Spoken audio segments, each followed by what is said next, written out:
Hello, everyone. Welcome to Impact Gaming Center, your place for Tuesday night Pokemon. Everyone loves being here on Tuesday night. We've got Tariq on the right playing Festival Lead, Jeff on the left playing Pult Noir, and Jeff's got a nice little hot start here with a buddy pop. And Scott, say hello to the nice people. Hey, what's going on, chat?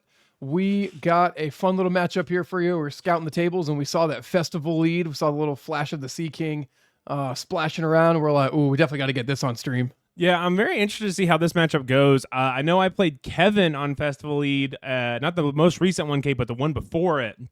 And I was playing Slowpolt, which is a little bit different than the Pult Noir we see Jeff playing. The Ghosts probably changed the matchup a little bit, but I struggled personally against Festival Lead, especially with the Rabska involved. Yeah, the Sea King is the include for the Festival Lead. I'm sure it'll get in there. I mean, obviously in this game we have the Goldeen. We're not really hitting for any of the weaknesses or anything like that, but that rapid draw attack, then if you get it twice, you get 120 damage. You get to draw 2 cards. That's not a bad turn there. And I know Azul GG was playing this on stream the other day, and I know he was playing Black Belt's training in the deck, and he was also playing a Maximum Belt. So that lets that Seeking hit some decent numbers, especially if it's got the Festival Ground Stadium out. You're talking about 220 damage plus drawing 4 cards. It's not a bad attack, to be honest with you. Yep. Oh, and there we go. So we see the A-Spec there, Precious Trolley. So not the max belt here. Tariq did have that Black Belt's training. He's also got some Brave Bangles in there, so he can hit that Dragapult for some extra damage as well.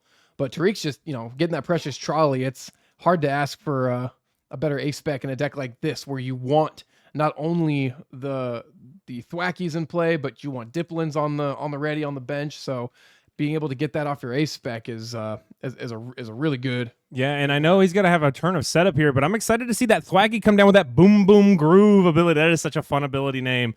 It lets you search your deck for any card or trainer card. I can't remember off the top of my head. Any card, as long as there is a Festival Lead ability Pokemon in the active slot. So this is going to be nice for Tariq. He's got the bug catching set. He's got a Technical Machine Evolution. Does he have a Grass Energy in hand? That's the only piece I think he might be missing.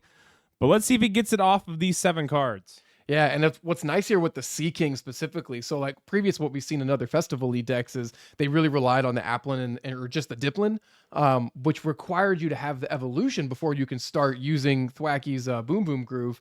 But with the Sea King, the Goldeen also has that ability. So he can, as long as Tariq can get a Thwacky for next turn, like he can already use it. He doesn't even need the Sea King offhand. Yeah, and the Sea King is such a good attacker for this deck, too. One of the limitations of the Festival Lead deck in the past was Do the Wave was very committed to having as many Pokemon on your bench to do the maximum amount of damage, whereas Sea King's doing 120 with the Festival Grounds out. If it's going into an EX with the Black Belt's training, you're starting to see some really big numbers out of the Sea King. So I like having the Sea King as a consistent attacker that does flat damage, but it's also kind of a consistency engine for you too. If you don't have those Boom Boom Grooves set up, the Rapid Draw most likely will get you into your Thwackies. Yeah, and Tariq ending that turn nearly perfect there. Got the energy, the Evo attachment, and then was able to get that Thwacky and the Diplin. So Tariq will be able to go into his deck starting next turn with Thwacky's ability there and be able to get set up, which is really good against Jeff's kind of slower Pult Noir deck that usually takes a few turns to get set up. Now, the big question I'm going to have for Tariq is, how does the item lock from Badoo affect your deck? How does that affect the consistency of Festival Lead? I think it'll hurt less because he was able to get a Thwacky into play. It definitely will hurt not having the bug catching set online from that Itchy Pollen that we will likely see coming here from Jeff. But having that Boom Boom Groove means that I can just go and get the card that I was going to get anyway. I can grab an energy. I can grab a Sea King. I can grab, I don't need the items per se. Yeah, and I think we're also going to see kind of like a shady dealings chain like we used to see in the past, where there's a very real chance we could see Tariq go Boom Boom Groove for Thwacky to Boom Boom Groove again. Just that way he can get both Thwacky set up. He can get his consistency engine ready to go. I kind of want to see that out of Tariq next turn. If he can get both Thwackies up, I'd really like to see that.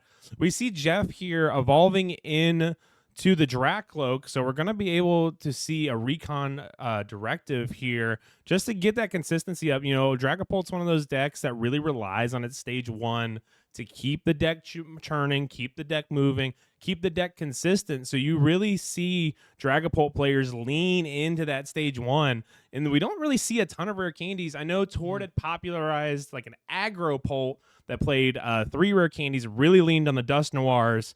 But I don't know. I don't think Jeff is playing that type of Dragapult. I think he's going with a slower approach, and we're going to see an Itchy Pollen here into that Goldeen. Yeah, it is unfortunate that Jeff only had that Luminous energy to attach, because now that's just an energy that's going to be gone forever. So it's not the end of the world. You know, you run multiple and you run the Psychic and the Fires, but man, it always hurts having to discard your special energy just to retreat into your attacker.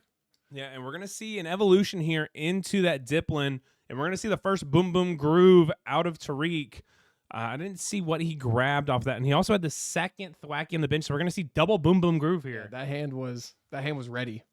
Yeah, and look at that board state from Tariq. He's got the Psyduck to protect against the Curse Blast from both Dusclops and Dust Noir. He's got double Diplin set up. He's got double Thwacky set up. He's got the grass on and the he's Diplin. got the boss's orders to bring up the Dracloak. And the festival grounds. Like, yeah, he's getting everything. And now the big thing here is because Festival Grounds is in play, he gets to attack twice. So we're going to see 2 prizes from Tariq with a double do the wave. Double weave, or do the wave into the Dracloak, do the wave into a Duskull. Yeah, I mean, what a commanding turn that is right there. He used that Boom Boom Groove twice to be able to just set up the perfect turn. That's pretty much everything you want out of your turn there. Yeah, and it's really going to put Jeff on the back foot here because, you know, Jeff had to evolve into Dracloak last turn. It was the only one he had in play. He had to retreat off a Luminous energy, and he didn't get another energy down, so that's a turn wasted of not being able to get an energy drop. And to keep up the consistency of his deck, he's going to have to put that Pheasantipity into play, giving Tariq a 2-prizer that he's able to swing into. This is a rough spot for Pult.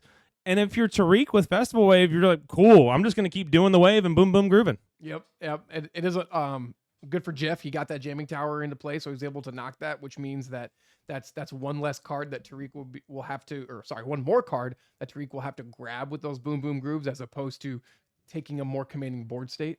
But man, yeah, this is tough here because I don't remember seeing rare candies in Jeff's build. Yeah, and I'm kind of interested too because I think Festival Lead plays a heavy count of that Festival Ground Stadium.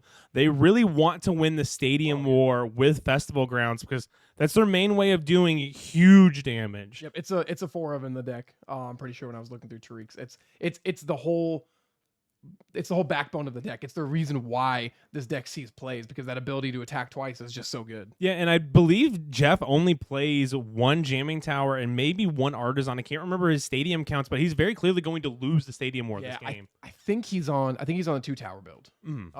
If I remember thumbing through the deck correctly here. Yeah, I think he might have changed his list from the 1K a couple of weeks ago. I know it's been almost a month since the 1K occurred here at Impact Gaming Center, so it could just be like an older list that I'm remembering, but I could have swore he had an Artisan and a Jamming Tower. But if you're saying he's on the 2-tower build, that's going to be really good for him in this matchup. Yeah. And we're seeing another Itchy Pollen come down. So Tariq's locked out of items, but I don't think he's caring because here comes another double boom boom groove. Doesn't matter. It's like he has 2 Pidgeot EXs here. Exactly. He 2 cards at a minimum that you get to put into your hand in addition to what's already in your hand, and what he took off those prize cards. I mean, the Itchy Pollen is not going to do it's less of a I'm going to item lock you and more of I'm going to put this up and hopefully you can't hit me again. But Tariq's got that boss's orders. Yeah, and he's bringing up that Pheasantipity here too with the Brave Bengal. So we're going to see a do the wave again into the Pheasantipity, hitting it for 100 and I believe 20 for the first time, or 130 for the first time, and then another 130 right back of that Brave Bengals. That's 260. Yeah.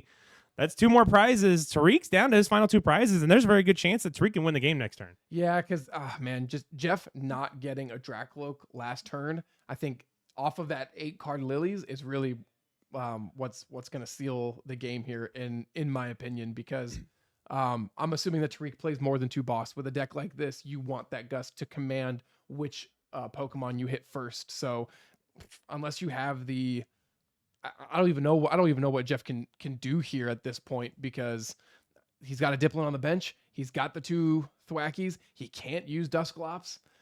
It seems really tough here. Yeah, and it almost the item lock doesn't feel like it's doing anything. And even this Iono is not going to feel like it's going to do much. Tariq's just going to be able to search his deck for the exact 2 cards he needs to win the game. Mhm. I don't think he's really concerned.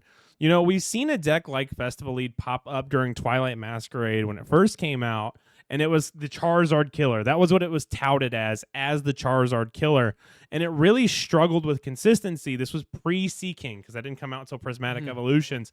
And the deck just kind of underperformed, kind of faltered. It seemed like the perfect one prize deck.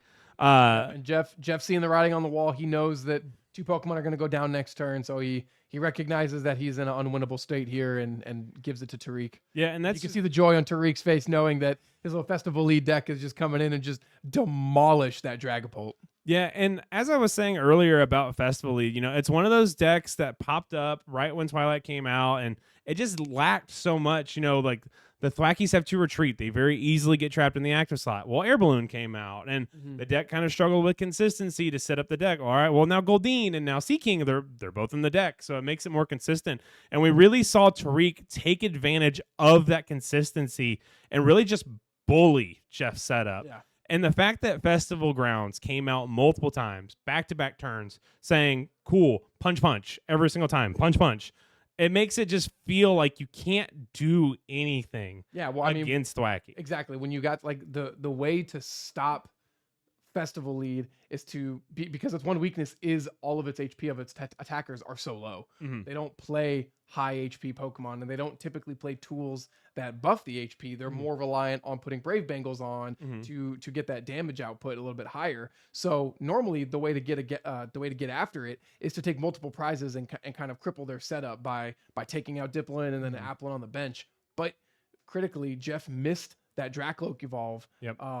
On his second Dreepy, and that really put him behind because then Tariq was able to just go in and wipe it, and then we never even saw Dragapult EX that game. I know. And what's crazy, we only saw one Dracloak the entire game until the very, very end when he got his second one up. By that point, it was the writing was on the wall. It was already at the point where Tariq's like, I have the game in hand. There's nothing you can do to stifle it.